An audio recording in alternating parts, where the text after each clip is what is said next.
আসসালামু আলাইকুম। সকল প্রশংসা মহান আল্লাহ তাআলার জন্য। আজকে আমি আপনাদের সাথে গুরুত্বপূর্ণ একটি বইয়ের কিছু অংশ পড়ার চেষ্টা করব। বইটির নাম কি তাসাউফ ও আত্মশুদ্ধি, কি যার লেখক শাইখুল ইসলাম মুফতি মুহাম্মদ তাকি উসমানী এবং বাংলা অনুবাদক মুফতি মুহাম্মদ আশগর কাসেমি। বইটির প্রথম থেকে 23তম পর্ব ইতিমধ্যে চ্যানেলে দেওয়া আছে। আপনারা চাইলে চ্যানেলের প্লেলিস্ট চেক করতে পারেন অথবা উপরের বাটনে ক্লিক করে শুনে নিতে পারেন। তবে চলুন শুরু করা যাক। বনু নাজিরের যুদ্ধ। আমরা আগেই জেনেছি ইহুদিরা ছিল খুবই হিংসাপরায়ণ। হিংসার চাষাবাদ ছিল তাদের হৃদয়কুঠুরিতে। ইসলামের সাফল্য ও মুসলিমদের কর্মতৎপরতা দেখে তারা সবসময় হিংসায় জ্বলে পুড়ে মরত। গায়ের জোরে কিছু করার সাহস তাদের ছিল না। তবে পেছন থেকে কলকাঠি নাড়ত ঠিকই। জন্মগতভাবেই তারা ভীরু ও কাপুরুষ। কারো সাথে যুদ্ধ করার মতো পুরুষ তাদের কখনোই ছিল না। হিংসা, বিদ্বেষ এবং প্রতারণা ও বিশ্বাসঘাতকতায় তারা সিদ্ধহস্ত। এসব তাদের বিশেষ পুঁজি বা অবলম্বন। সুযোগ পেলেই প্রতিপক্ষের বিরুদ্ধে এসব উগরে দিত আগ্নেয়গিরির মতো। মুসলিমরা যেহেতু তাদের ধর্মীয় ও রাজনৈতিক প্রতিপক্ষ ছিল, তাই তাদের বিরুদ্ধেও তারা একই পথে হাঁটে। বিদ্বেষ ও শত্রুতার চর্চা করে সবখানে। মুসলিমরা প্রথম যখন মদিনায় আসে, তখনই ইহুদিদের সাথে মৈত্রী চুক্তি প্রতিষ্ঠিত হয়। দ্বিপাক্ষিক সম্পর্ক মোটামুটি ভালোই যাচ্ছিল তখন। কিন্তু পরে বনু কাইনুকার দেশান্তর এবং কাব ইবনে আশরাফের হত্যাকাণ্ড সে সম্পর্ক অনেকটা শীতল করে দেয়। তাদের উপর মুসলিম ভীতি চেপে বসে এবং তারা অনুভব করে যে তাদের শিকড় ধীরে ধীরে আলগা হয়ে যাচ্ছে। সেই থেকে তারা ভক্তির মোড়কে শুরু করে বিদ্বেষের চাষাবাদ। উহুদ যুদ্ধের বিপর্যয়ের পর সেই খোরসটুকু খসে পড়ে তাদের চেহারা থেকে। তাদের দুঃসাহসের মাত্রা বেড়ে যায়। তারা চুক্তি ভঙ্গ করে, ইসলাম ও মুসলিমদের সাথে গাদ্দারি করে। মুনাফিকরা হয়ে ওঠে তাদের বন্ধু। একে অপরের যোগসাজশে চলতে থাকে নতুন সব চক্রান্ত। মক্কার মুশরিকদের সাথেও চলে তাদের গোপন দেন দরবার। নিজেদের স্বার্থে আদাজল খেয়ে তারা মাঠে নামে মুসলিমদের বিরুদ্ধে। নবীজি সবই জানতেন, বলতেন না কিছুই। ধৈর্যের পরিচয় দিতেন মৈত্রী চুক্তির ব্যাপারগুলোতে। কিন্তু রাজি ও বীরে মাওনার দুঃখজনক ঘটনার পর তাদের স্পর্ধা এতটা বেড়ে যায় যে তারা ইসলাম ও মুসলিমদের বিরুদ্ধে প্রকাশ্য বিরোধিতায় লিপ্ত হয়। এমনকি এক পর্যায়ে নবীজিকেও হত্যা করার চেষ্টা করে। পাথর চাপা দিয়ে নবীজিকে হত্যের চেষ্টা। বীরে মাওনার ঘটনার পর নবীজি সাল্লাল্লাহু আলাইহি ওয়াসাল্লাম কয়েকজন সাহাবী নিয়ে ইহুদি পল্লীতে যান আমর ইবনে উমাইয়া আজ-জামরির হাতে নিহত বনু কিলাবের 2 ব্যক্তির রক্তপণ সংগ্রহ করতে। চুক্তি অনুযায়ী তারা এই রক্তপণ পরিশোধে সাহায্য করতে বাধ্য ছিল। তারা নবীজির আগমনের উদ্দেশ্য জানতে পরে বলে, আবুল কাসিম, আপনি দয়া করে এখানে একটু বসুন। আমরা এখনই আপনার কাজ সমাধা করার চেষ্টা করছি। নবীজি একটি ঘরের দেওয়াল ঘেঁষে বসেন। তার সাথে তখন উপস্থিত ছিলেন আবু বকর, উমার, আলীসহ আরও কয়েকজন জ্যেষ্ঠ সাহাবী। এদিকে নবীজিকে বসিয়ে রেখে তারা গোপন বৈঠকে মিলিত হয়। এ সময় শয়তান তাদের মাথায় কুবুদ্ধি ঢেলে দেয়। শয়তানের প্ররোচনায় তারা নিজেদের পরিণামের কথা ভুলে যায়। তাই সলাপরামর্শে তারা নবীজিকে হত্যের সিদ্ধান্ত নেয়। মনে মনে ভাবে, এই তো সুযোগ, এখনই শেষ করে দিতে হবে মুহাম্মদকে।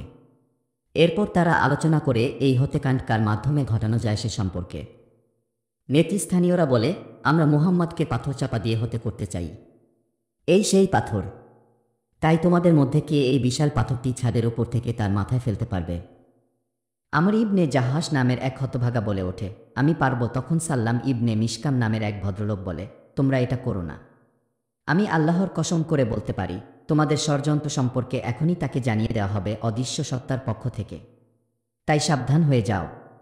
তাছাড়া এমন কিছু করলে তাদের ও আমাদের মধ্যকার মৈত্রী চুক্তিও ভেঙে যাবে। কিন্তু কে শোনে কার কথা?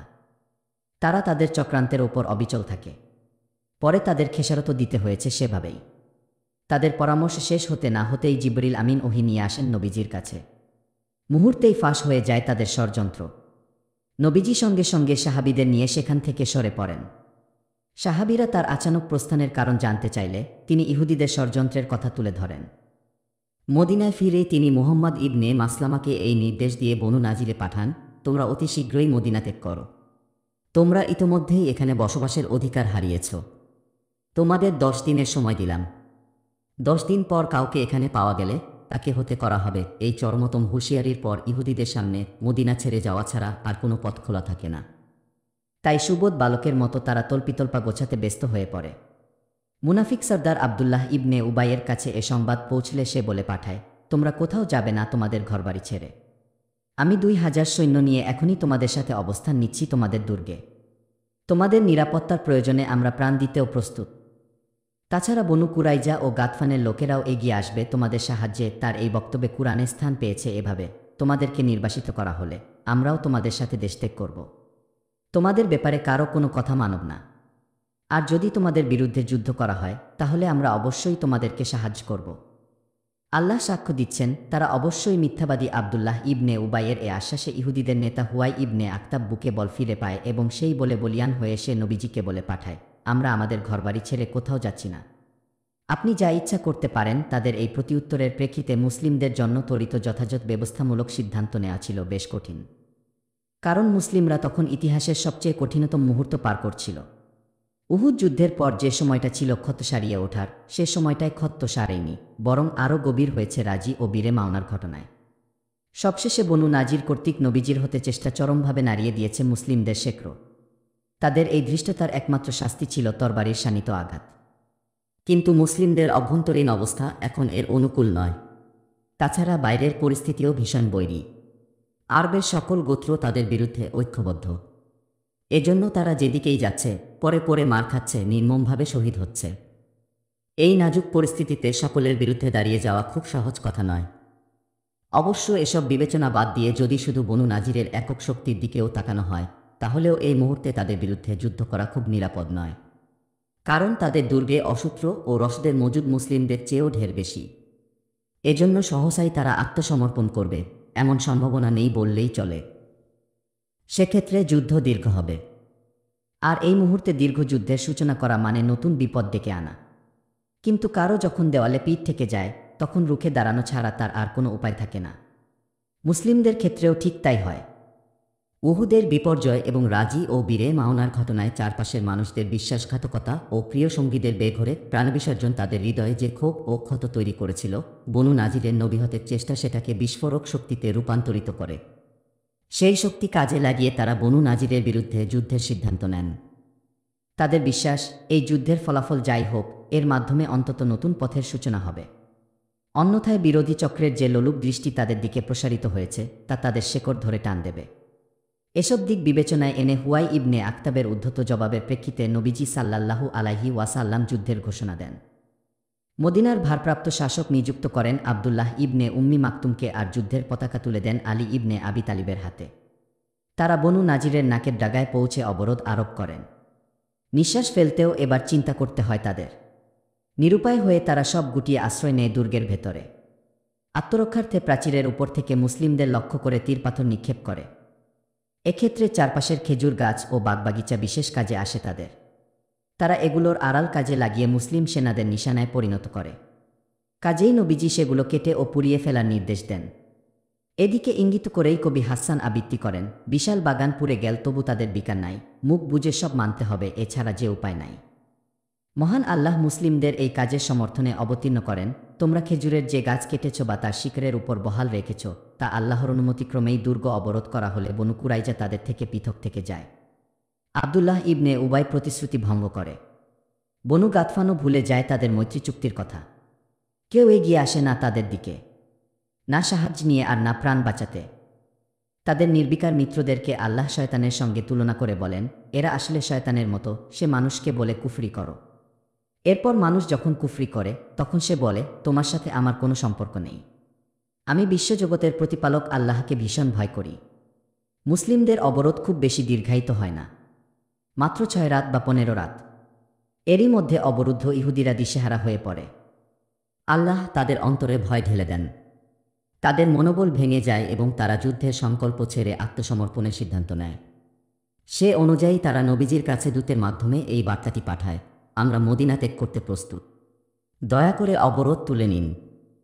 নবীজি সাল্লাল্লাহু আলাইহি ওয়াসাল্লাম এই শর্তে তাদের প্রস্তাব মেনে নেন যে তারা তাদের সন্তান সন্ততি ও পরিবার পরিজন নিয়ে চলে যাবে। উটের পিঠে যতটুকু মালামাল বহন করা যায় কেবল সেটুকুই সঙ্গে করে নিতে পারবে। এর বাইরে কোনো ধরনের অস্ত্রশস্ত্র সঙ্গে নিতে পারবে না। বনু নাজির শর্ত মেনে আত্মসমর্পণ করে। এক এক করে সবাই দুর্গ থেকে বেরিয়ে আসে। এ সময় তারা তাদের ঘরবাড়ি ভাঙচুর করে, কেটে ফেলে তাদের গাছগাছালি ও সাজানো বাগান। উটের পিঠে বহনের উপযুক্ত করে তোলা হয় ঘরের দরজা জানালা। এমনকি অনেককে ছাদের কড়িকাঠ, দেওয়ালের খুঁটি এবং এ জাতীয় অন্যান্য নির্মাণ সামগ্রীও সঙ্গে নিতে দেখা যায়। তারা মোট 600 উটে তাদের মালামাল বোঝাই করে মদিনা থেকে যাত্রা করে। অধিকাংশ ইহুদি হুয়াই ইবনে আক্তাব এবং সাল্লাম ইবনে আবিল হুকাইকের মতো নেতৃস্থানীয় ব্যক্তিরা খাইবারের পথ ধরে। বাকিরা পাড়ি জমায় সিরিয়ায়। এত লোকের মধ্যে সেদিন মাত্র 2 জন ইসলাম গ্রহণ করে।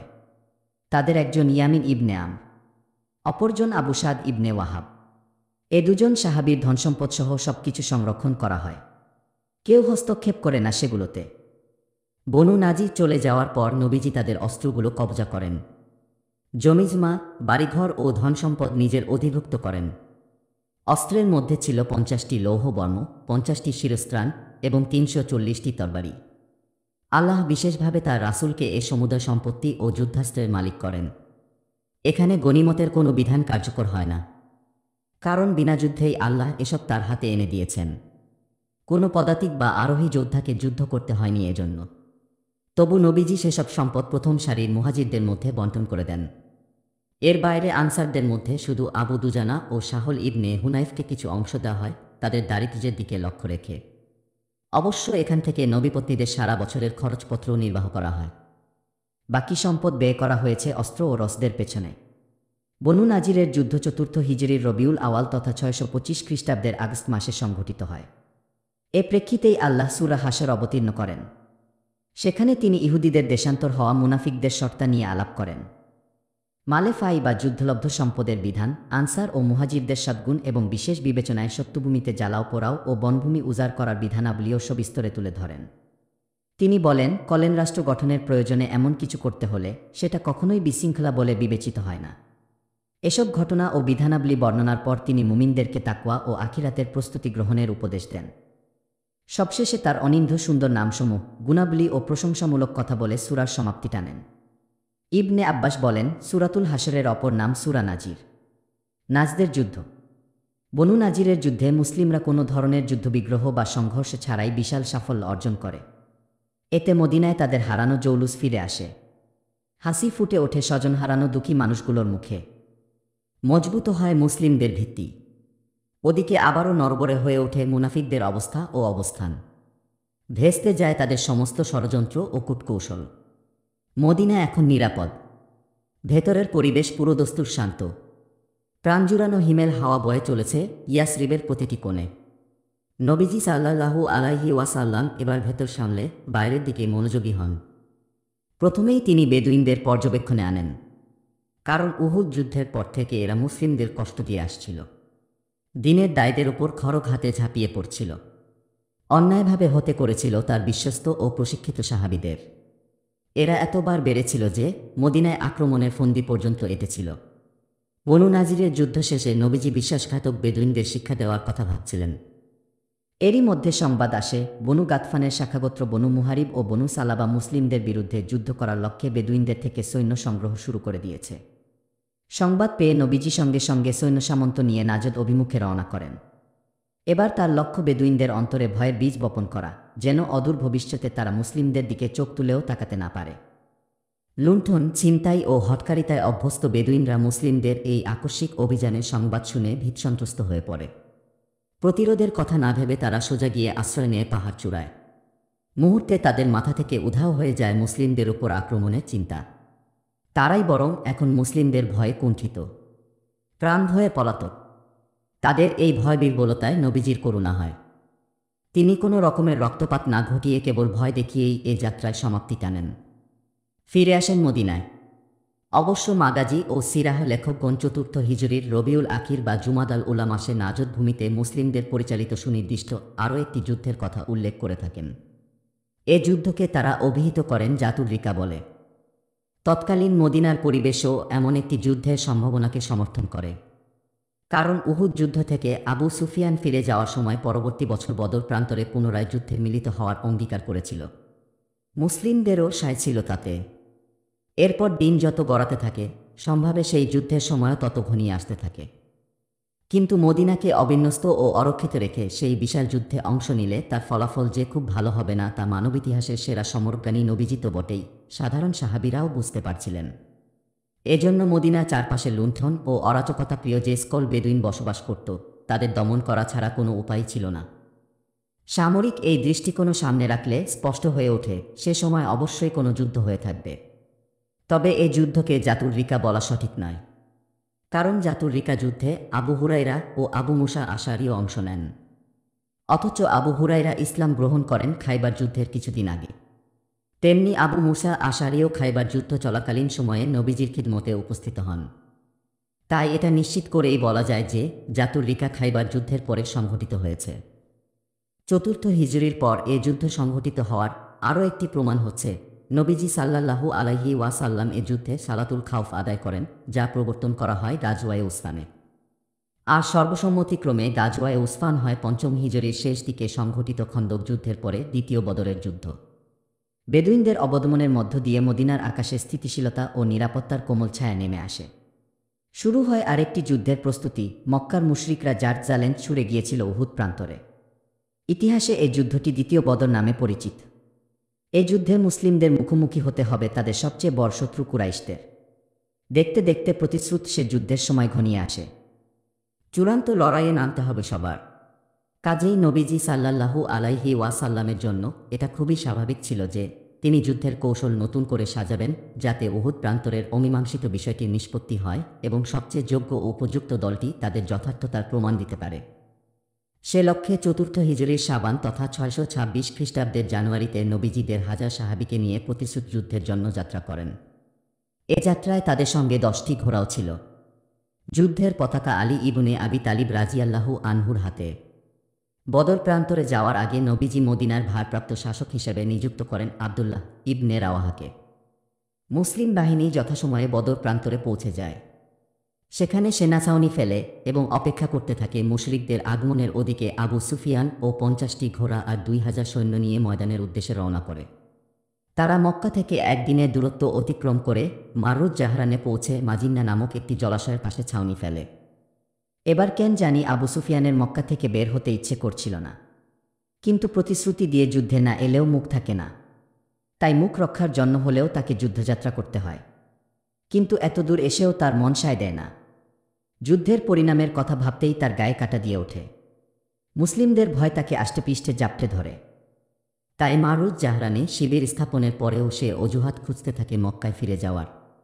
উপায় না দেখে সে তার সঙ্গীদের বলে, শোনো কুরাইশ যোদ্ধা ও নেতৃবৃন্দ, যুদ্ধ করতে হয় সজীব ও উর্বর মৌসুমে। গাছ ভরা ফল থাকবে, ওলান ভরা দুধ থাকবে, তাই খেয়ে আমরা যুদ্ধে নামব। কিন্তু এখন তো খরা চলছে, তাই আমি মক্কা ফিরে যাওয়ার চিন্তাভাবনা করছি। তোমরাও ফিরে চলো। সৈনিকদের মনের অবস্থাও ছিল তাদের সেনাপতির মতোই। অন্যথায় তার এই মতের বিপরীতে কেউ না কেউ অবশ্যই মত দিত এবং যুদ্ধ না করেই ফিরে যাওয়ার জন্য অন্যদেরকে তিরস্কার করত। কিন্তু এমন কিছুই হয়নি সেদিন। সবাই বিনা বাক্য বেয়ে ফিরে গেছে যার যার ঘরে। এদিকে মুসলিমগণ বদর প্রান্তরে 8 দিন শত্রুর অপেক্ষায় বসে থাকেন। সেখানকার স্থানীয়দের কাছে তাদের রসদ ও অন্যান্য মালামাল বিক্রি করেন। এ সময় প্রতিটি পণ্যে তাদের দ্বিগুণ লাভ হয়, মানে 1 দিরহামে 2 দিরহাম। অবশেষে শত্রুর দেখা না পেয়ে তারা মদিনায় ফিরে আসেন। সাথে নিয়ে আসেন আরব ভূখণ্ডের নেতৃত্বের লাগাম। সময়ের ব্যবধানে এই নেতৃত্ব মজবুত হতে থাকে, সেই সাথে বৃদ্ধি পেতে থাকে মুশরিকদের অন্তরে মুসলিমদের প্রতি সীমাহীন শ্রদ্ধা ও সমীহবোধ। এ যুদ্ধের বেশ কয়েকটি নাম রয়েছে: বদরুল মাওইদ বা প্রতিশ্রুত বদর, বদরুস সানিয়াহ বা দ্বিতীয় বদর, বদরুল আখিরা বা শেষ বদর এবং বদরুস সুবরা বা ছোট বদর যুদ্ধ। দুমাতুল জান্দালের যুদ্ধ। নবীজি সাল্লাল্লাহু আলাইহি ওয়াসাল্লাম দ্বিতীয় বদর থেকে নিরাপদে ফিরে আসেন।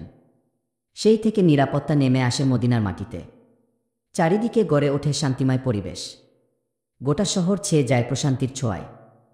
এই অবকাশে নবীজি দৃষ্টি দেন আরব সীমান্তে থাকা জনপদগুলোতে, যাতে তাদের উপরও মুসলিমদের কর্তৃত্ব প্রতিষ্ঠিত হয় এবং শত্রুমিত্র নির্বিশেষে সবাই মদিনার শাসন ব্যবস্থা মেনে নেয়। দ্বিতীয় বদরের পর নবীজি টানা 6 মাস নিশ্চিন্তে বসবাস করেন। এ সময় কোনো সংঘাত বা রক্তপাতে জড়াতে হয়নি তাকে। 6 মাস পরে তার কাছে সংবাদ আসে যে শামের সন্নিকটে দুমাতুল জান্দাল এলাকায় একটি ডাকাত দল সাধারণ পথচারী ও বণিকদের লুণ্ঠন করছে। শুধু তাই নয়, মদিনা আক্রমণের লক্ষ্যে তারা বিশাল বাহিনী গঠনেরও উদ্যোগ নিয়েছে। সংবাদ পেয়ে নবীজি সিবা ইবনে উরফুতা আল গিফারিকে মদিনার ভারপ্রাপ্ত শাসক নিযুক্ত করে পঞ্চম হিজরির 25 রবিউল আওয়াল মাসে তিনি নিজে 1000 সৈন্য নিয়ে মদিনা থেকে যুদ্ধযাত্রা করেন। পথপ্রদর্শক হিসেবে সঙ্গে নেন বনু উজরাহ গোত্রের মাছকুর নামক এক ব্যক্তিকে।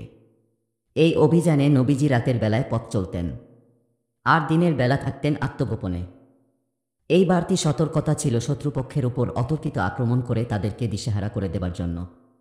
এত কিছুর পরও মুসলিম সৈন্যবাহিনী লক্ষ্যস্থলে পৌঁছে দেখে শত্রুরা ইতোমধ্যেই নিরাপদ দূরত্বে চলে গিয়েছে। মুসলিম সেনারা তখন তাদের পশুপাল ও রাখালদের উপর আক্রমণ করে। এতে বিপুল সংখ্যক গবাদি পশু মুসলিমদের দখলে চলে আসে। আক্রান্ত হয় বেশ কয়েকজন রাখালও। বাকিরা তাদের পশুপাল নিয়ে সটকে পড়ে আশেপাশের নিরাপদ স্থানে। দুমাতুল জান্দালের স্থানীয়রাও যে যেদিকে পারে ছুটে পালায়।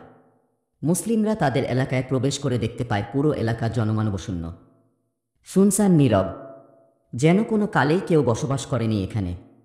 নবীজি সেই বিরান এলাকায় কিছুদিন অবস্থান করেন। এ সময় তিনি তার বাহিনীটিকে ক্ষুদ্র ক্ষুদ্র দলে ভাগ করে চতুর্দিকে পাঠিয়ে দেন, কিন্তু কোথাও কারো কোনো হদিস পাওয়া যায় না। শেষমেশ তারা মদিনায় ফিরে আসেন। এ অভিযানে ওয়াইনা ইবনে হিশামের সঙ্গে মৈত্রী চুক্তি সম্পাদিত হয়।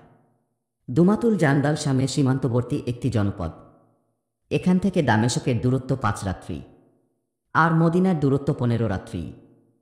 নবীজির এই সাহসী ও বিচক্ষণ পদক্ষেপে মদিনা ও তার চারপাশে আবারও নেমে আসে অখণ্ড নিরাপত্তা। জনমনে স্থায়ীভাবে বসে যায় ইসলাম ও মুসলিমদের প্রভাব প্রতিপত্তি। নবীজি এই সুযোগের সর্বোচ্চ সদ্ব্যবহার করেন। এই অবসরে তিনি আগামীর জন্য মাঠ প্রস্তুত করেন, ভেতর ও বাইরের ঝুটঝামেলা মিটিয়ে ফেলেন। সেই সাথে নিরসন করেন মরুজীবনের নানা সংকট। এ সময় ইহুদিদের একটি গোত্রকেও দেশান্তর করা হয়। বাকিরা প্রতিবেশীর হক ও বিশ্বস্ততা রক্ষার শর্তে মদিনাতেই থেকে যায়। ইসলাম ও মুসলিমদের এই উত্থানে মুনাফিকরা দিশেহারা হয়ে পড়ে। বেদুইন গোত্রগুলোও হতাশায় ডুবে যায় তাদের জীবন নিয়ে। কুরাইশরাও মুসলিমদের ওপর আক্রমণের সাহস অনেকটা হারিয়ে ফেলে। সব মিলিয়ে মুসলিমরা পেয়ে যায় ইসলামের প্রচার প্রসার ও দিনের দাওয়াতের জন্য অবারিত সুযোগ। খন্দকের যুদ্ধ, টানা 1 বছরের বিচ্ছিন্ন কিছু যুদ্ধ, ছোট বড় অভিযান এবং অনেকগুলো মর্মান্তিক ঘটনার পর আরব উপদ্বীপ এখন অনেকটা শান্ত। মদিনা ও তার চারপাশ নিরাপদ ও নিষ্কণ্টক। কিন্তু অভিজ্ঞতা বলে কোনোকালেই অখণ্ড শান্তি সবাই সহ্য করতে পারে না। মদিনার ইহুদিরাও পারেনি।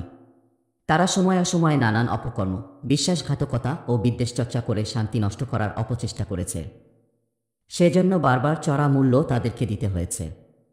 এতেও বোধোদয় ঘটেনি তাদের। কিন্তু একটি সভ্য নগরীতে নির্দিষ্ট একটি চক্রের অব্যাহত অসভ্যতা বেশি দিন সহ্য করা যায় না। তাই শান্তি ও নিরাপত্তার স্বার্থে তাদেরকে নির্বাসিত করা হয় খাইবারে। কিন্তু সেখানে গিয়েও তারা শান্তি চুক্তি রক্ষা করতে ব্যর্থ হয়। মুসলিমদের ভাগ্য বিপর্যয়ের অপেক্ষা করতে থাকে। তাদের ভেতরটা জ্বলে পুড়ে শেষ হয়ে যেতে থাকে মুসলিমদের উত্থানে।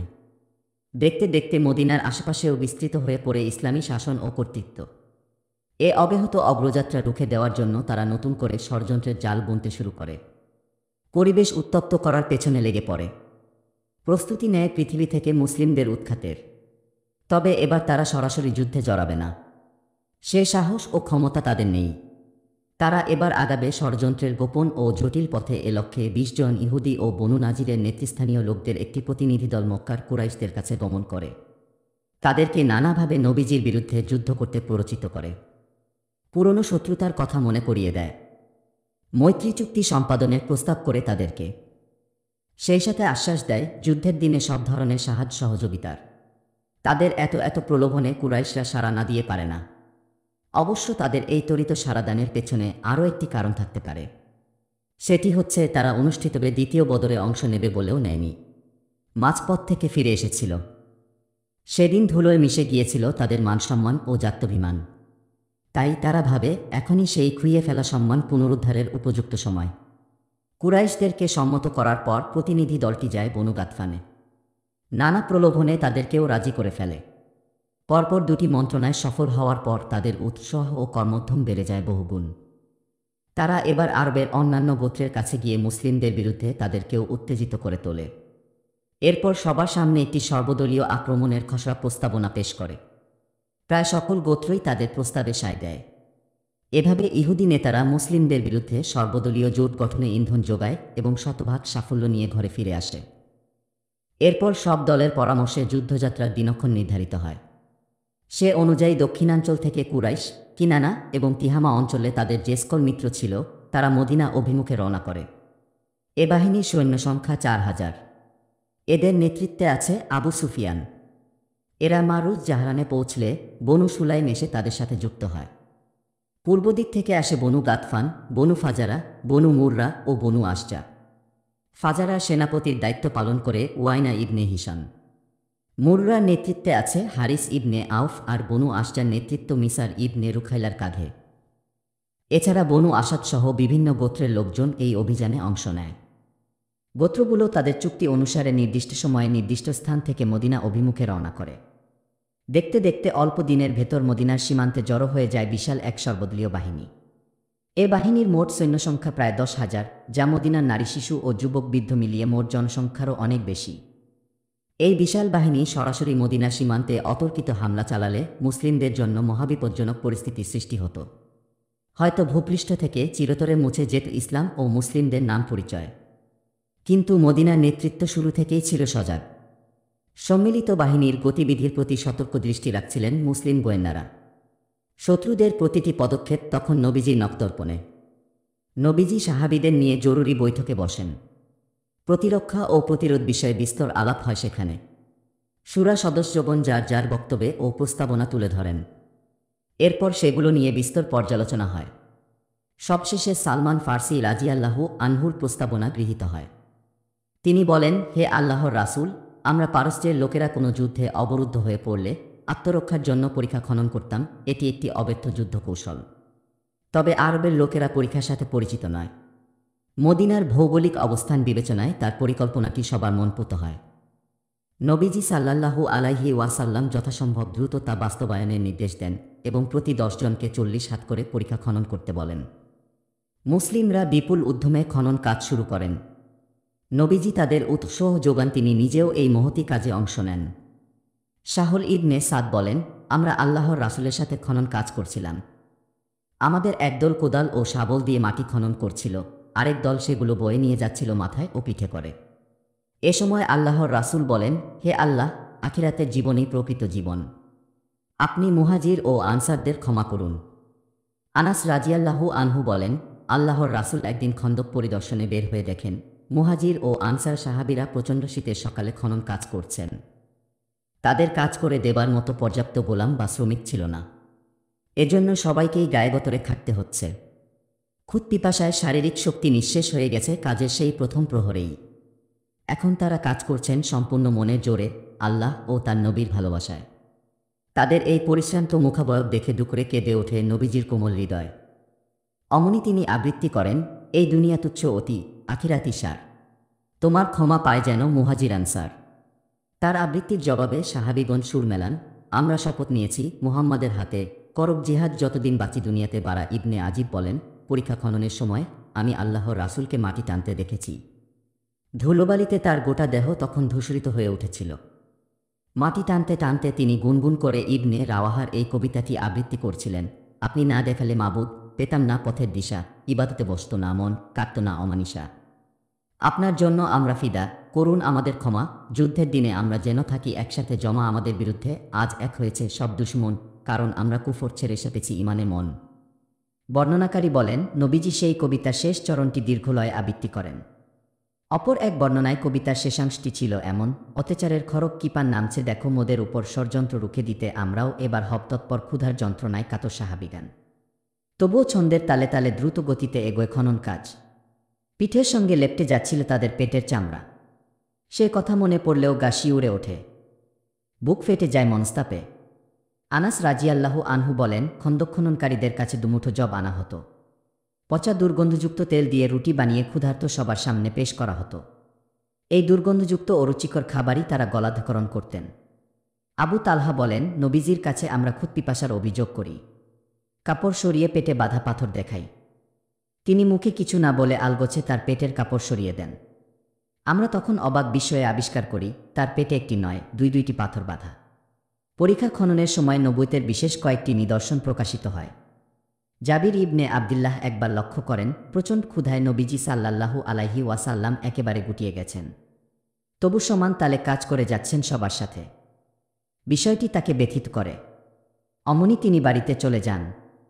তার একমাত্র ছাগলটি জবাই করেন। এরপর স্ত্রীকে রুটি বানাতে বলে তিনি চলে যান পরীক্ষার ওখানে। স্ত্রী রুটি বানানো শুরু করেন। প্রায় 2.5 কেজি জবের রুটি বানান তিনি। সে হিসেবে জাবির চুপিসারে নবীজিকে বলেন, অল্প কয়েকজনকে নিয়ে আমার ঘরে দাওয়াত গ্রহণ করুন, যৎসামান্য গোশত রুটির ব্যবস্থা হবে ইনশাআল্লাহ। কিন্তু নবীজি তাকে অবাক করে দিয়ে খননরত সবাইকে নিয়ে তার বাড়িতে উপস্থিত হন। তারা সংখ্যায় ছিলেন 1000। অবাক করা কাণ্ড হল, সেই সীমিত খাবারই সবাই তৃপ্তি ভরে খান। শুধু কি তাই, খাবার শেষ হলে দেখা যায় রান্নার সময় পাত্রে গোশত রুটি যতটুকু ছিল সবার খাওয়া শেষেও ঠিক ততটুকুই আছে। নুমান ইবনে বাশিরের বোন তার অভুক্ত বাবা ও মামার জন্য থালায় করে কয়েকটি খেজুর নিয়ে আসেন খন্দকে। নবীজির পাশ দিয়ে যাওয়ার সময় তিনি খেজুরগুলো তার কাছ থেকে চেয়ে নেন। একটি কাপড় বিছিয়ে তার ওপর ছড়িয়ে দেন সবগুলো খেজুর। এরপর দাওয়াত দেন উপস্থিত সাহাবীদেরকে। সবাই এসে সেখান থেকে খেতে থাকেন। খেজুরের পরিমাণ ক্রমশ বাড়তে থাকে। সবাই তৃপ্তি ভরে খাওয়ার পরেও দেখা যায় কাপড়ের চারপাশে ছড়িয়ে ছিটিয়ে আছে বেশ কিছু খেজুর। জাবির রাজিয়াল্লাহু আনহু বলেন, পরীক্ষা খননের সময় আমরা সামনে হঠাৎ এক বিশাল পাথরের চাই দেখতে পাই, কিন্তু আমরা সেটা ভাঙতে পারিনি। নবীজিকে এ ব্যাপারে অবগত করা হলে তিনি বলেন, দাঁড়াও, আমি দেখছি। এ কথা বলে তিনি গর্তে নামেন। তার পেটে তখন 2টি পাথর বাঁধা। গত 3 দিনে আমাদের কারও পেটে দানাপানি পড়েনি। শক্তি বলতে আছে শুধু মনের জোরটুকু। নবীজি সেটুকু কাজে লাগিয়ে কুঠার দিয়ে সে পাথরে আঘাত করেন। আঘাতের সাথে সাথে পাথরটি বিচূর্ণ হয়ে বালুর স্তূপে পরিণত হয়। বারা ইবনে আজিব বলেন, খন্দক খননের সময় আমাদের সামনে মস্ত এক পাথর পড়ে। কুঠারের অজস্র আঘাতের পরও আমরা সেটা ভাঙতে ব্যর্থ হই। বিষয়টি নবীজি জানতে পেরে সেখানে উপস্থিত হন। একটি কুঠার হাতে নিয়ে বিসমিল্লাহ বলে পাথরে আঘাত করেন। এতে পাথরের একটি অংশ ভেঙে যায়। তিনি তাকবীর ধ্বনি দিয়ে বলেন, আমাকে শামের কর্তৃত্ব দেওয়া হয়েছে। আল্লাহর কসম, আমি সেখানকার লাল কেল্লাগুলো দেখতে পাচ্ছি। এরপর তিনি দ্বিতীয় আঘাত করেন। এবার পাথরটির আরও একটি অংশ ভেঙে যায়। তিনি আবার তাকবীর ধ্বনি দিয়ে বলেন, আমাকে পারস্যের কর্তৃত্ব দেওয়া হয়েছে। আমি মাদায়েনের শ্বেতপ্রাসাদগুলো স্পষ্ট দেখতে পাচ্ছি। এরপর বিসমিল্লাহ কি বলে তৃতীয় আরেকটি আঘাত করেন। এতে বাকি অংশটুকুও ভেঙে চুরমার হয়ে যায়। তিনি বলে ওঠেন, আল্লাহু আকবার, ইয়েমেনের কর্তৃত্ব আমাকেই দেওয়া হয়েছে। আমি এখান থেকে সানার প্রবেশদ্বার দেখতে পাচ্ছি। ইবনে ইসহাকও সালমান ফার্সির সূত্রে এমনটি বর্ণনা করেছেন। মদিনা শহরের পূর্ব পশ্চিম ও দক্ষিণ দিক ছিল প্রস্তরময় ভূমি, পাহাড় ও নিশ্ছিদ্র খেজুর বাগিচায় বেষ্টিত। শুধু উত্তর দিকটা উন্মুক্ত। মদিনা আক্রমণ করতে হলে সে পথেই প্রবেশ করতে হবে শত্রুদের। নবীজি সাল্লাল্লাহু আলাইহি ওয়াসাল্লাম তাই পরীক্ষা খনন করে সে পথটা বন্ধ করে দেন। এ কয়দিন নবীজি সূর্য ওঠার আগেই সাহাবীদের নিয়ে কাজে নেমে পড়তেন। দিনমান অক্লান্ত পরিশ্রম করে সন্ধ্যা হলে ঘরে ফিরতেন। টানা কয়েকদিনের প্রাণান্ত পরিশ্রমে সম্মিলিত বাহিনী মদিনার উপকণ্ঠে পৌঁছার আগেই খনন কাজ সম্পন্ন হয়। ওদিকে কুরাইশ ও তাদের মিত্রশক্তিগুলো ধেয়ে আসতে থাকে মদিনার অভিমুখে। কুরাইশের মূল বাহিনী 4000 সৈন্য নিয়ে মদিনার অদূরে জুরফ ও জাআবার মধ্যবর্তী রুমার মাজমাউল আশালে এসে শিবির স্থাপন করে। এদিকে বনু গাতফান তাদের অনুসারী 6000 নাজদি সৈন্য নিয়ে উহুদের প্রান্তদেশে জামবেনাকনি নামক স্থানে এসে ছাউনি ফেলে। আসন্ন এই বিপদে আল্লাহ মুমিনদের মনের বিচিত্র অবস্থা প্রকাশ করে বলেন, মুমিনরা সম্মিলিত বাহিনী দেখে বলে ওঠে, আরে, এর প্রতিশ্রুতিই তো আল্লাহ ও তার রাসূল আমাদের দিয়েছিলেন। আল্লাহ ও তার রাসূল সত্যই বলেছিলেন। এতে তাদের ঈমান ও আত্মনিবেদন আরও বৃদ্ধি পেল। কিন্তু মুনাফিক ও দুর্বলচিত্ত লোকেরা তখন ভরকে যায়। আল্লাহ তাদের সে সময়কার মনোভাব তুলে ধরে বলেন, আর স্মরণ করুন ওই সময়ের কথা, যখন মুনাফিকরা এবং বেদিগ্রস্ত অন্তরের লোকেরা বলছিল, আল্লাহ ও তার রাসূল আমাদের যে অঙ্গীকার দিয়েছেন তা ধোঁকা ছাড়া আর কিছু নয়। শত্রুদেরকে প্রতিহত করার জন্য নবীজি সাল্লাল্লাহু আলাইহি ওয়াসাল্লাম 3000 সৈন্য নিয়ে বের হন। মদিনা সীমান্তে পৌঁছে শালা পর্বত পেছনে রেখে শিবির স্থাপন করেন। এখন তাদের পেছনে পাথুরে পর্বতশ্রেণী আর সামনে দীর্ঘ পরিখা। এজন্য তারা নিজেদেরকে অনেকটা সুরক্ষিত বোধ করেন। এ যুদ্ধে তাদের সাংকেতিক ভাষা ছিল হামিম লায়ুনসারুন, অর্থাৎ হামিম, এদের সাহায্য করা হবে না। নবীজি সাল্লাল্লাহু আলাইহি ওয়াসাল্লাম এ যাত্রায় মদিনার শাসনভার দিয়ে আসেন আব্দুল্লাহ ইবনে উম্মি মাকতুমকে। নারী ও শিশুদের নিরাপত্তার ব্যাপারে তার প্রতি বিশেষ নির্দেশনা ছিল। সে অনুসারে তাদেরকে মদিনার বিভিন্ন দুর্গ ও সংরক্ষিত বাড়িতে সরিয়ে নেওয়া হয়। সুপ্রিয় শ্রোতা মণ্ডলী, 24তম পর্বের ভিডিও আজকের মতো এখানেই শেষ করছি। 25তম পর্বটি শুনতে আমাদের চ্যানেল ভিজিট করুন। ধন্যবাদ আমাদের পাশে থাকার জন্য।